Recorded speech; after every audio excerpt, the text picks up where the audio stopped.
Bon, il est 9h30 passé. Je sais plus combien j'ai fait de kilomètres. Hein. Pas grand chose parce que je me suis arrêté une petite heure pour recharger mon portable. Bon, il se remet à pleuvoir là sur le GR1.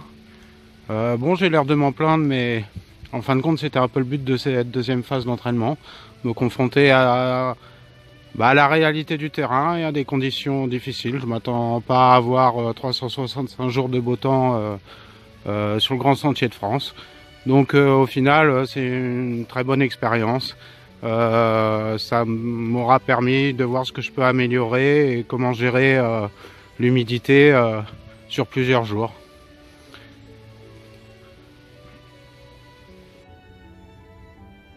Alors on est fin octobre, on voit que l'automne est bien avancé. La forêt perd ses feuilles.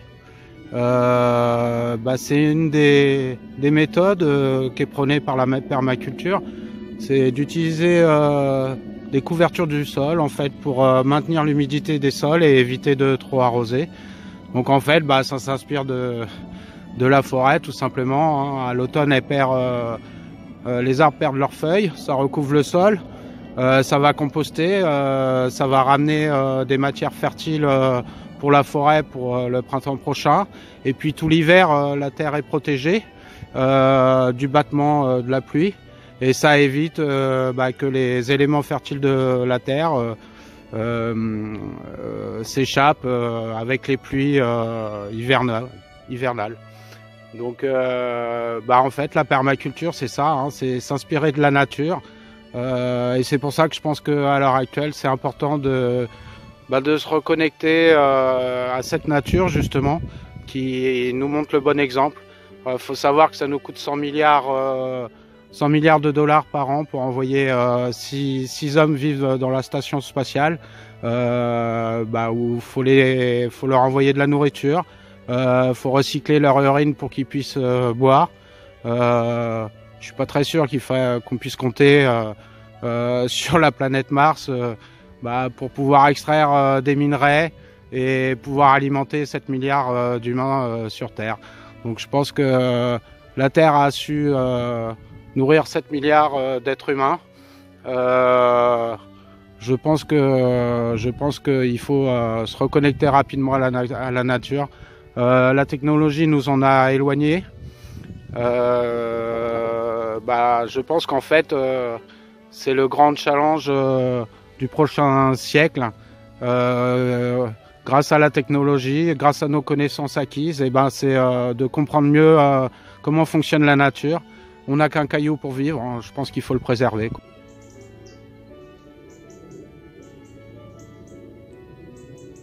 Je vous laisse écouter le chant des oiseaux, je ne sais pas si vous l'entendrez avec la musique.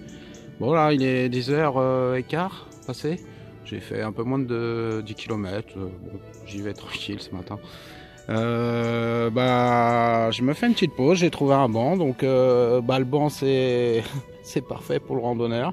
Alors là il est mouillé, ce que je fais, voilà, toujours mon petit matelas de fitness qui me permet de garder les pieds au sec, de pas me salir les chaussettes, et puis bon, le pantalon est crade lui. Voilà, c'est vraiment pratique. Alors là c'est intéressant. On a un champ de maïs, grande culture, mais bon, il a pas mal poussé. Alors ce qu'on voit, c'est qu'en fait, il est entouré de forêt. Et donc, il est moins soumis au vent. Donc je pense que ça joue. Voilà. Donc, nos ancêtres avaient fait des haies autour des champs. Je pense que c'est quelque chose qu'il faudra remettre en place, quoi, parce que les grandes surfaces où il n'y a plus un arbre, ils sont soumis au vent et donc ils sèchent plus vite. Et juste à côté, on a une parcelle, alors je vous la montre pas de près, hein, mais qui est en jachère. Donc les jachères, je trouve ça très bien, ça permet à la terre et à la microfaune de se rétablir. Mais en fait, de l'aveu même d'un agriculteur, souvent les jachères, elles restent à la même place pendant plusieurs années, 10 ans, 15 ans, parce qu'en fait, ils mettent en jachère la terre la moins intéressante pour eux à cultiver, et rien ne les oblige à changer de champ. Donc c'est contrôlé par satellite. Du moment qu'ils ont la surface de jachère qui correspond à leur surface globale, et ben ça roule, c'est bon pour tout le monde, quoi. Donc ces terres-là, en fin de compte, elles sont improductives. Et je pense que c'est un peu dommage. Je pense qu'on pourrait justement lancer des projets de permaculture sur ces zones en jachère, et que c'est le lien que je fais. Des mal logés pourraient justement cultiver ces terres-là, qui sont peut-être un peu plus dures à cultiver sous une forme mécanisée, mais sous une forme de permaculture, ça pourrait être intéressant. Ce qu'il faut savoir aussi, c'est que malgré tout, l'agriculteur, il est obligé de s'en occuper de la jachère, c'est-à-dire en fin de compte de la tondre régulièrement, parce que sinon en fait elle retournera à l'état de forêt. Donc au final ça lui coûte de l'argent, du temps, et puis ça produit pas. Donc c'est pas le but de leur spolier leur terre pour installer des gens dessus, mais je pense que monter des projets justement de permaculture pour sortir les sans-abri des rues et leur permettre de se reconnecter à la nature et de vivre un peu plus sainement, de pouvoir produire leurs légumes, manger sainement. Et puis comme je vous disais, au bout de 3 ans, monter leur propre projet. Je pense que ce serait quelque chose, une bonne. Bon, quand on y regarde de plus près, il a pas trop mal poussé, mais enfin il n'est pas très haut non plus, à peine plus haut que moi. Je fais 1m70, donc pas très haut. Et on voit qu'au final, il n'y a pas énormément de carottes de maïs qu'on poussait dessus. Quand il y en a 3, c'est déjà pas mal. Donc au final, petit à petit, la production intensive perd du rendement. Bon, il est 11h, j'ai fait 12 km. Je traîne un peu ce matin. J'arrive sur l'Usarche. Je vais m'arrêter pour faire une petite charge et puis voir pour me restaurer, et puis essayer de trouver une épicerie parce que j'ai plus grand chose là. Il me reste toujours un peu de pâtes, mais bon. Là, le maïs, il est vraiment minuscule. Voilà, ça se passe de commentaires. Bon, je pense qu'il va quand même le broyer celui-là pour le donner aux animaux, mais bon ça suffira pas pour cette année, donc je pense qu'il va falloir importer du maïs d'ailleurs, ou alors du soja. Bon. Et là on a un champ, je pense que c'est du blé d'hiver, et puis au fond on voit une parcelle de jachère. Voilà.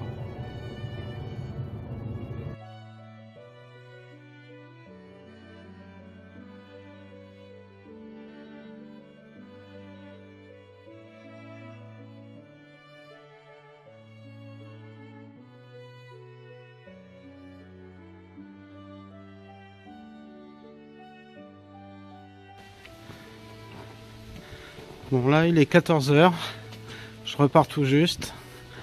Je me suis fait un couscous bien copieux. Là je rattaque direct par une côte sur des pavés.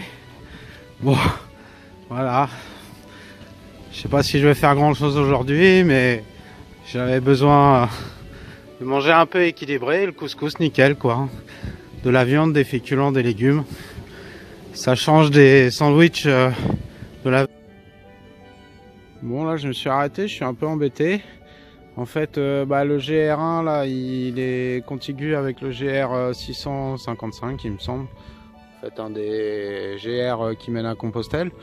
Donc j'avais le choix de continuer tout droit là-bas, ce qui me faisait gagner un bon détour.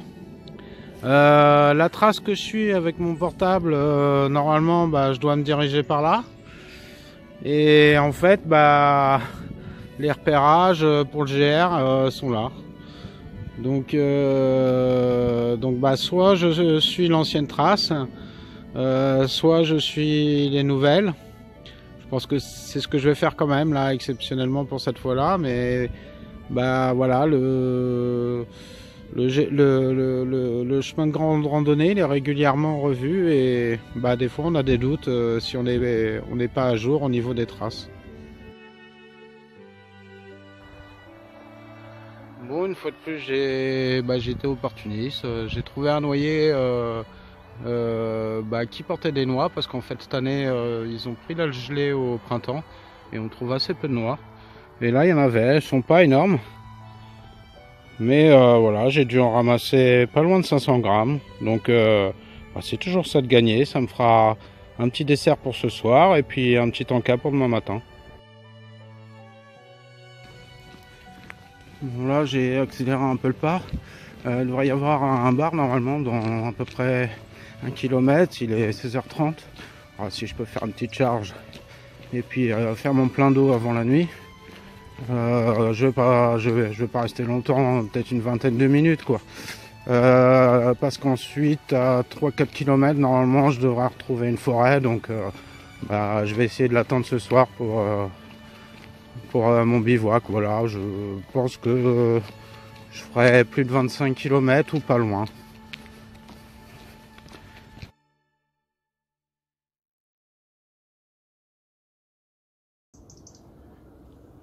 Bon, il est 17h05, j'ai fait à peu près presque 25 km.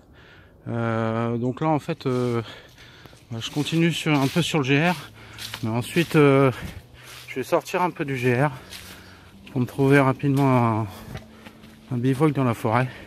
Parce qu'en fait le GR il longe une ville. Et si je passe par là, il faut que je fasse encore à peu près 4 km pour rentrer dans la forêt. Et du coup il fera nuit quand je vais y arriver. Puis je voudrais trouver un bivouac de jour parce que comme vous avez vu hier, la nuit c'est pas évident. Hier j'étais en pente et donc c'est pas terrible. Bon, une sacrée côte pour finir la journée. Au bout de 25 bornes, ça commence à piquer quand même. Hein. Voilà, mais après c'est un peu plus plat, donc tout va bien. Bon, voilà, il est 17h30. Runtastic me dit que j'ai fait 25 km, mais je sais que j'ai fait au moins un bon kilomètre dans la forêt. J'ai monté la côte là, de manière à être sur un point haut. Bon, je suis un peu proche de la route, donc je vais pas installer mon bivouac tout de suite. Je vais attendre quand même un peu. Mais sinon, j'ai trouvé un petit coin sympa avec une petite table. Donc, je vais pouvoir manger à tabler ce soir. Voilà, bon, il y a une petite cabane derrière. Il n'y a pas l'air d'avoir trop de présence de squat. Je pense qu'à cette époque-là, normalement, je ne devrais pas être embêté. Et puis, je vais attendre un peu avant de monter mon bivouac. Je pense que là, je vais dormir à la belle étoile. Il ne prévoit pas de pluie. Et puis, si j'entends du monde, je vais m'enfoncer un peu dans la forêt, là, vers le bas. Je pense que je trouverai un peu plus bas, là, en contrebas, je devrais trouver un coin. Donc voilà. Je pense que là, je devrais être bien cette nuit. J'ai une bonne aire à plat là entre les deux chaînes. Je vais dégager un peu les glands histoire d'être bien à plat. Et puis voilà. Allez, à demain.